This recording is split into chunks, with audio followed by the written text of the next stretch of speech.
কিরে, তোর বাড়ির কেউ নাম্বার আছে যে তোরে এসে নিয়ে যাইব? আছে ভাই, আমার মামার নাম্বার আছে। নাম্বার দে।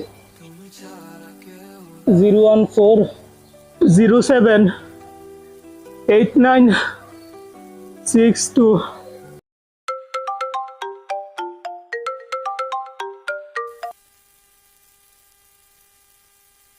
হ্যালো, শুনেন, আপনার বাগিনারে যদি জীবিত পেতে চান তাহলে 35,000 টাকা পাঠান। আপনার বাগিনা আমাদের মোবাইল চুরি করছে। কি কো বাবা, ও তো মানসিক রোগী, তোমরা ওরে মাইরো না, প্রয়োজনে তার পুলিশের কাছে দিয়ে দাও। আরে রাখেন মিয়া, মানসিক রোগী হলে আপনার নাম্বার মুখস্থ রাখছে কি করে? বাবা, সে অনেক মেধাবী ছিল, তাই হয়তো বা আমার নম্বরটা মনে রাখতে পারছে। এত কিছু বুঝি না, টাকা দেন, না হলে জীবিত পাবেন না।